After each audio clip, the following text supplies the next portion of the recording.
जय हिंद दोस्तों, कैसे हैं आप सब। उम्मीद करते हैं बढ़िया होंगे और स्वागत है आपका जेडीएस एजुकेटेड के यूट्यूब चैनल पर।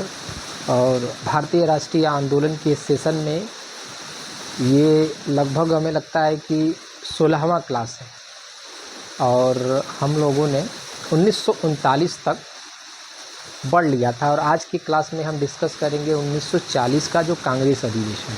ठीक है, तो 1940 में कांग्रेस का जो अधिवेशन हुआ था वो बिहार के रामगढ़ में हुआ था। ठीक है, और इसके अध्यक्ष बनाए गए थे मौलाना अबुल कलाम आज़ाद। ठीक, कौन बनाए गए थे? मौलाना अबुल कलाम आज़ाद। अब ये जो सेशन है ये 1940 में हुआ और 1940 से और 1940 से और 1900 लगभग 45 और 46 तक चला। ठीक, 46 तक ये इसके क्या रहे? अध्यक्ष रहे। सॉरी, चला नहीं, ये इसके अध्यक्ष रहे, क्योंकि इस बीच आप देखो कई ऐसे मोमेंट है जो पैरेलल चल रहे हैं। ऐसे कांग्रेस का जो सेशन होता था, भारतीय राष्ट्रीय कांग्रेस का जो मीटिंग सेशन होता था वो हर साल में होता था, लेकिन अब देखो 1940 के दौरान ही सेकेंड वर्ल्ड वॉर भी शुरू हो जाता है 1 सितंबर 1939 को।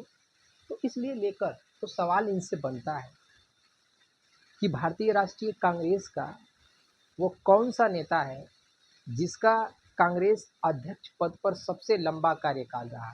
तो आपका जवाब होना चाहिए मौलाना अबुल कलाम आज़ाद। ठीक है, मैं उम्मीद करता हूँ कि ये बात आपको समझ में आई होगी। ठीक, उसके बाद इनसे संबंधित और भी मैं एक दो सवाल आपको बताना चाहूँगा।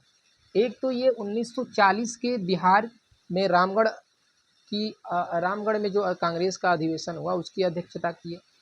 उसके बाद से एक 1923 में कांग्रेस का जो विशेष अधिवेशन हुआ उसमें भी मौलाना अबुल कलाम आज़ाद कांग्रेस के अध्यक्ष चुने गए थे। ठीक है, तो 1923 में भी अध्यक्ष रहे।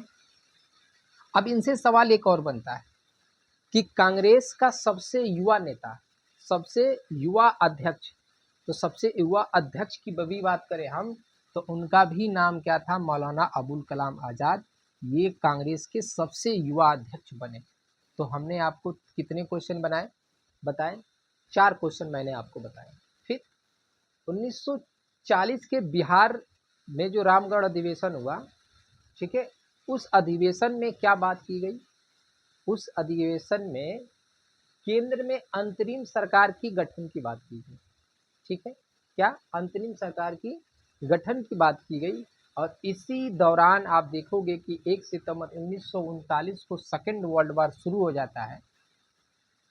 और जैसे पहले वर्ल्ड वॉर जब शुरू हुआ था उसमें ब्रिटिश सरकार ने भारतीयों को युद्ध में शामिल किया और सरकार चाहती थी कि ये जो द्वितीय विश्व युद्ध चल रहा है इसमें भी भारतीयों को क्या करें? हम शामिल करें।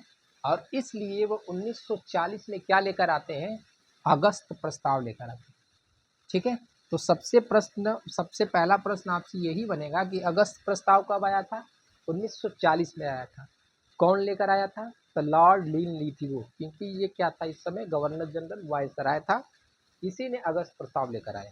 ठीक है, अब भैया समझिए, अब ये जो आंदोलन है ये पीक पर चल रहा है। गांधी जी, कांग्रेस और जितने भी नेता थे, मुस्लिम लीग, सबने क्या किया? अगस्त प्रस्ताव को ठुकरा दिया और गांधी जी के सुझाव पर व्यक्तिगत सत्याग्रह शुरू किया गया। क्या शुरू किया गया? व्यक्तिगत सत्याग्रह। व्यक्तिगत सत्याग्रह का मतलब ये है कि गांधी जी ने ये सुझाव दिया कि हमें क्या करना है? अपने ज़िले में क्या करना है? अपने ज़िले से सत्याग्रह शुरू करना है और शुरू करके और पहुंचना है दिल्ली। और वहीं दिल्ली क्या होगा? इस विषय में हम लोग चर्चा करेंगे, इस पर बात करेंगे कि आगे का जो मूवमेंट है वो कैसे चलाए, आगे का जो आंदोलन है वो कैसे चलाया जाए। ठीक है, तो व्यक्तिगत सत्याग्रह किसने शुरू किया? गांधी जी ने शुरू किया। ठीक है, और इसी को हम दिल्ली चलो आंदोलन भी कहते हैं। क्या कहते हैं? दिल्ली चलो आंदोलन भी कहते हैं। ठीक है, और दिल्ली चलो आंदोलन, दिल्ली चलो क्या कहते हैं? दिल्ली चलो आंदोलन कहते हैं। और दिल्ली चलो का नारा किसने दिया था? अगर आपसे ये पूछ तो जवाब होना चाहिए सुभाष चंद्र बोस ने क्या दिया? दिल्ली चलो का नारा दिया था। किसने? सुभाष चंद्र बोस ने। ठीक, अब इसी के पैरेलल 1940 में मुस्लिम लीग का भी अधिवेशन चल रहा था और इसी अधिवेशन में पाकिस्तान की आधिकारिक मांग हुई। ठीक है, तो मुस्लिम लीग ने 1940 में मुस्लिम लीग का लाहौर अधिवेशन हो रहा था और इसके अध्यक्ष बनाए गए थे मोहम्मद अली जिन्ना। कौन बनाए गए थे? मोहम्मद अली जिन्ना। और इसी अधिवेशन में पाकिस्तान का आधिकारिक मांग किया गया। ठीक है, मैं उम्मीद करता हूँ कि ये बात आपको समझ में आ रही होगी। होम रूल आंदोलन के दौरान, लखनऊ समझौते के दौरान जिन्ना जो थे, जिन्ना को सरोजनी नायडू ने कहा हिंदू मुस्लिम एकता का प्रतीक कहा था। और 1940 का जब समय आया तो ये वही है, ये पाकिस्तान की मांग करने लगे। तो इनकी राजनीति में भी क्या हो रहा है? चेंज हो रहा है। क्योंकि जब मोमेंट स्टार्ट हुआ तो बहुत सारी जो पार्टियां थी, आरएसएस था, हिंदू महासंघ था, मुस्लिम लीग था, एक तरीके से कांग्रेस का सेशन भी चल रहा था और भारत को आज़ाद करने के लिए आंदोलन भी चल रहा था। लेकिन एक तरीके से इन जो सामुदायिक पार्टियां थी इनके बीच मतभेद भी चल रहा था। ठीक है, अब एक बात और समझते हैं। अब जो पाकिस्तान शब्द है, पाकिस्तान शब्द का सबसे पहले प्रयोग किसने किया था? ये पाकिस्तान शब्द आपसे अगर पूछ दे एग्जाम में कि पाकिस्तान शब्द का सबसे पहले प्रयोग किसने किया था, तो जवाब होना चाहिए चौधरी रहमत अली। कैम्ब्रिज यूनिवर्सिटी के स्टूडेंट थे, इन्होंने पाकिस्तान शब्द का प्रयोग किया। पाकिस्तान मतलब उन्होंने क्या बनाया? पी फॉर पंजाब और ए फॉर अफगानिस्तान, के फॉर कश्मीर और आई फॉर इंडस यानी कि सिंध। मतलब इनको मिलाकर क्या बनाना चाहिए? एक प्रदेश बनाना चाहिए। ठीक है, स्थान का मतलब होता है प्रदेश। तो इस तरीके की बात की गई। तो अगर आपसे पूछ दे कि पाकिस्तान शब्द का सबसे पहला प्रयोग किसने किया था, तो चौधरी रहमत अली ने किया था। ठीक है, अब फिर आगे समझते हैं। 1930 में मुस्लिम लीग का इलाहाबाद अधिवेशन हुआ। ठीक है, 1930 में मुस्लिम लीग का कौन सा अधिवेशन हो रहा था? इलाहाबाद अधिवेशन। और इसके अध्यक्ष बनाए गए थे मोहम्मद इकबाल को बनाया गया था। किसको बनाया गया था? मोहम्मद इकबाल को बनाया गया था। और इसमें इनका एक भाषण चल रहा था और इसी भाषण के किसी एक पार्ट में इन्होंने